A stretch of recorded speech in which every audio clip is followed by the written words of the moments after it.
सभी को नमस्कार।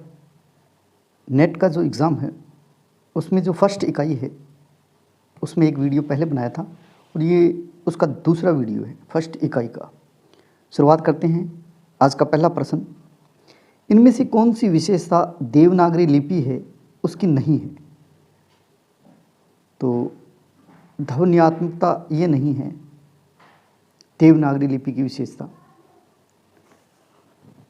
उसके बाद में नेक्स्ट प्रश्न, अमीर खुसरो का काल क्या है? कौन सी शताब्दी के माने जाते हैं? अमीर खुसरो है वो, तो ये माने जाते हैं 13वीं शताब्दी के। इनमें से कौन सी ब्रज भाषा के कवि नहीं है? यानी इनमें से कौन से कवि है जो ब्रज भाषा के कवि नहीं है? नहीं है बताना है। तो ब्रज भाषा के कवि नहीं हैं वो है लाल दास नहीं है, और भूषण देव और नरोत्तम दास ब्रज भाषा के कवि है। रोहतक, हिसार और करनाल में कौन सी बोली का क्षेत्र है? यानी रोहतक है हरियाणा वाला, हिसार, करनाल, ये इस क्षेत्र में कौन सी बोली है वो बोली जाती है? तो वो है बांगरू भाषा। बांगरू भाषा का क्षेत्र ये रोहतक और हिसार, करनाल। हतो, हते, हति किस बोली में भूतकालिक सहायक क्रिया के रूप में है? तो ये है बुंदेली भाषा में। इया व प्रत्यय किस बोली की पहचान है? इया या वा प्रत्यय, इया या वा जो प्रत्यय है वो किस बोली की पहचान है? तो ये है अवधी भाषा की। अवधी जो बोली है उसकी पहचान है इया और वा। और रीवा और दमोह है और बालघाट में किस बोली का क्षेत्र है? ये रीवा है, दमोह है, बालघाट है, इसमें कौन सी बोली है वो बोली जाती है? तो वो है बघेली। किस बोली की प्रधान प्रवृत्ति ओकारांत है? ध्यान रखना, ओकारांत है, ओकारांत है। ये शब्द किस बोली में बोले जाते हैं? तो ये है अवधी भाषा में।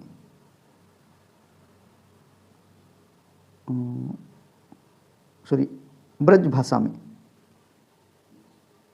ओकारांत शब्द है ना, ओकारांत, ये बोले जाते हैं ब्रज भाषा में।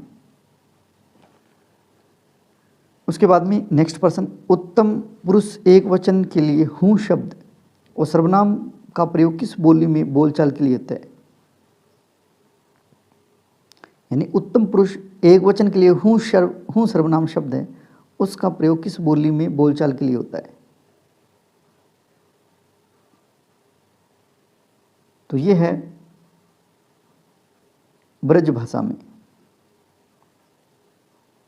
उसके बाद नेक्स्ट प्रश्न, इनमें से खड़ी बोली का प्रथम महाकाव्य कौन सा है? तो ये है प्रिय प्रवास। ये आप सभी को पता है। प्रिय प्रवास का रचना काल क्या है? प्रिय प्रवास है वो कब लिखा गया है? तो ये है 1914 में। नेक्स्ट प्रश्न, कश्मीर सुषमा किस कवि की काव्य कृति है? और कश्मीर सुषमा है वो श्रीधर पाठक की काव्य कृति है। भारत भारती जो रचना है उसके रचनाकार का नाम बताना है। तो भारत भारती लिखा गया है मैथिलीषण गुप्त द्वारा। नेक्स्ट प्रश्न, लाक्षणिक पदावली का प्रयोग खड़ी बोली में कब अधिक हुआ? लाक्षणिक पदावली का प्रयोग खड़ी बोली में कब अधिक हुआ? तो वो है छायावादी युग में। आगे किस काल के कवि है? आगे है वो किस काल के कवि माने जाते हैं? तो ये माने जाते हैं प्रयोगवादी युग के। प्रयोगवादी युग के प्रमुख कवि है आगे। शायद वह आया हो, इस वाक्य में काल कौन सा है? यानी किस काल का ये वाक्य है? शायद वह आया होगा। तो ये है संभाव्य वर्तमान। यदि तुम आते तो मैं जाता का काल निर्धारण कीजिए। इसमें कौन सा काल है इस वाक्य में? तो ये है हेतु हेतु मदभूत। हेतु हेतु इसमें होता है यदि तुम आते तो मैं जाता। वह जाए तो मैं जाऊं, इस वाक्य में किस काल का प्रयोग हुआ है? वह आए तो मैं जाऊं।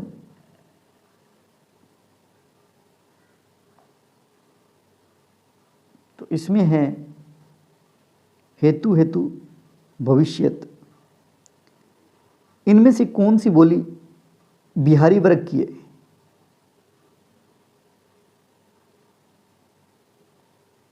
तो ये है मगही। इनमें से कौन सा वर्ण है वो द्विगुण व्यंजन है?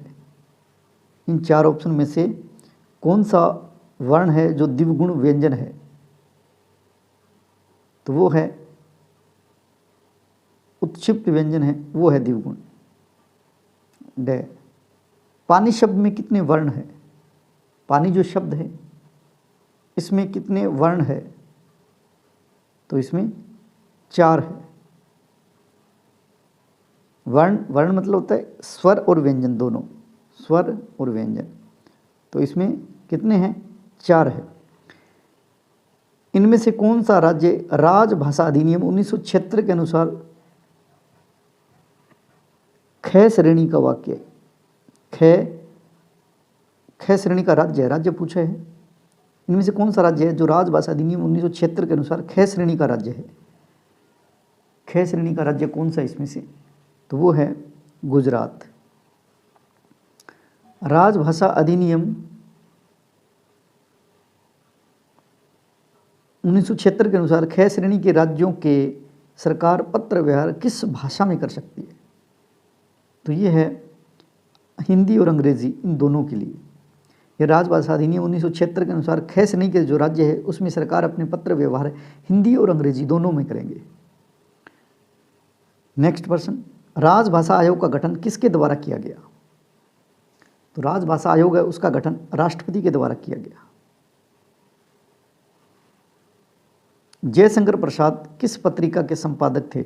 इनमें से कौन सी पत्रिका है जिसका संपादन जयशंकर प्रसाद ने किया? तो वो है इंदु पत्रिका। इनमें से सही कथन छांटिए। उत्तर भारत में आर्य परिवार की भाषा है वो बोली जाती है और द्रविड़ परिवार की नहीं। उत्तर भारत में तर्क है कि द्रविड़ परिवार से संबंध भाषाएं दक्षिण भारत की भाषाएं हैं, उनका संबंध भारोपीय परिवार से नहीं है ऐसा कहा है। आर्य भारतीय परिवार, इसमें से कौन सा ऑप्शन सही है? या दोनों गलत है या एक सही है? इसमें से ऑप्शन देखिए आप। तो इसमें ए सही है और आर अंशतः सही है, थोड़ा सही है थोड़ा गलत है। इनमें से कौन सा उत्तर सही है? हिंदी से ठीक पहले की भाषा अपभ्रंश जिसका साहित्य प्रयोग 12वीं सदी तक होता रहा। तर्क है कि हिंदी का साहित्य में प्रयोग 10वीं शताब्दी के प्रारंभ से हो गया था और यह भाषा वियोगात्मक भाषा थी, जबकि संस्कृत संयोगात्मक भाषा थी और अपभ्रंश वियोगात्मकता की ओर झुकी हुई थी।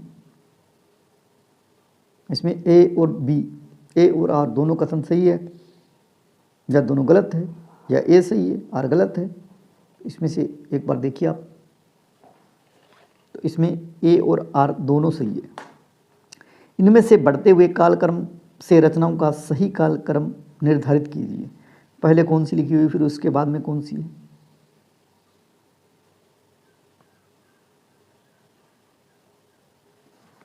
इसमें चंदायन पहले है, उसके बाद में मृगावती है, फिर पद्मावती है, फिर चित्रावली है।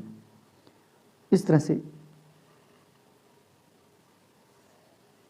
आज की वीडियो में इतना ही, क्योंकि आगे के जो वीडियो है उसमें एक पद्यांश दिया हुआ है, एक गद्यांश दिया हुआ है। उन प्रश्नों के उत्तर तो पहले पद्यांश को पढ़ना होगा, तो मैं यहीं तक इसको करवाऊंगा। उसके बाद में सेकंड यूनिट देखता हूँ। अन्यथा सेकंड यूनिट के भी क्या है कि जो मैंने हिंदी साहित्य का इतिहास पढ़ा रखा है उस सभी में सभी के प्रश्न हैं। तो नेक्स्ट देखते हैं, अगले वीडियो में मिलते हैं। तब तक स्वस्थ रहे, मस्त रहे। जय हिंद, जय भारत। और कमेंट करके आप ज़रूर बताएं कि इसमें से क्या सुझाव दें ताकि उस अकॉर्डिंग हम उसको पढ़ें, उसको करें।